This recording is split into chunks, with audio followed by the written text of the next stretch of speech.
How does someone negotiate with somebody like Donald Trump? Well, our next guest has had experience negotiating trade deals. Derek Burney is a former Canadian ambassador to the United States, and he led the Canadian delegation in the conclusion of negotiating the Canada-U.S. Free Trade Agreement, and he joins us now from Colorado. And Derek, what do you make of what's going on right now, the back and forth between Washington and Ottawa? It's very confusing, I have to say. I've never seen anything like it.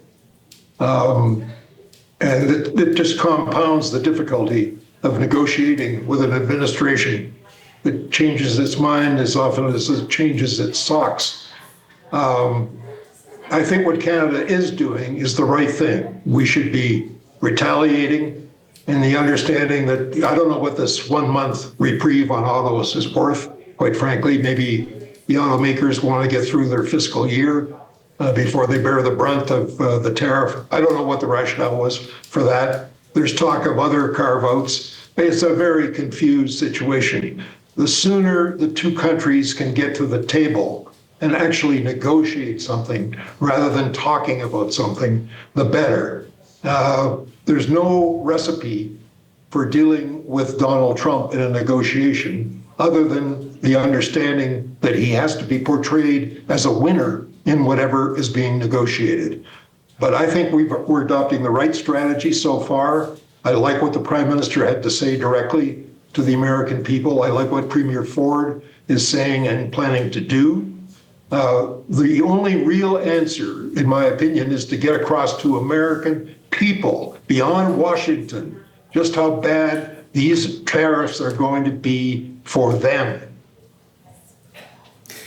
So, as a former ambassador representing Canada in the United States, as a former trade negotiator, let's talk a little bit more about what a reasonable strategy would be from your perspective in dealing with somebody as unpredictable, some would say egotistical, as Donald Trump, someone who says this is about fentanyl, even though most people, certainly Canadians, don't believe that's the case. How do you handle those negotiations? Well, you have to knock down the phony arguments that are being presented on fentanyl, for instance.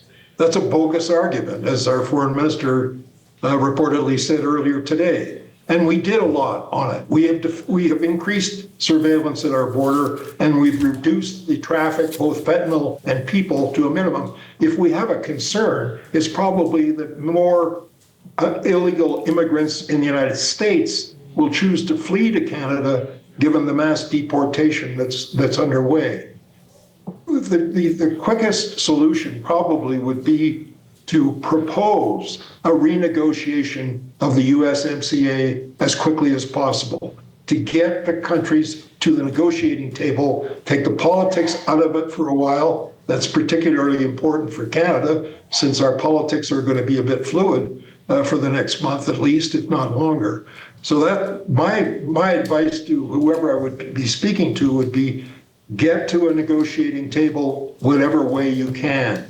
In the meantime, keep putting pressure on the American public about the damage to them that these tariffs will have. You know, President Trump is very attracted to the experience of President McKinley. He seems to have forgotten about President Hoover, who led us into a world depression on the basis of the Smoot-Hawley tariffs in 1930.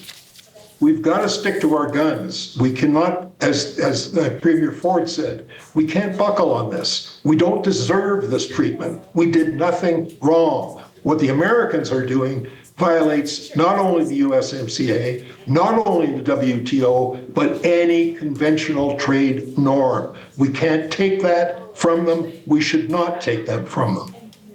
I really appreciate your perspective, and I hope we get a chance to speak again, because I think this issue is going to keep going. So, Derek Burney, thank you so much. You're welcome. Derek Burney is a former Canadian ambassador to the United States and a former trade negotiator.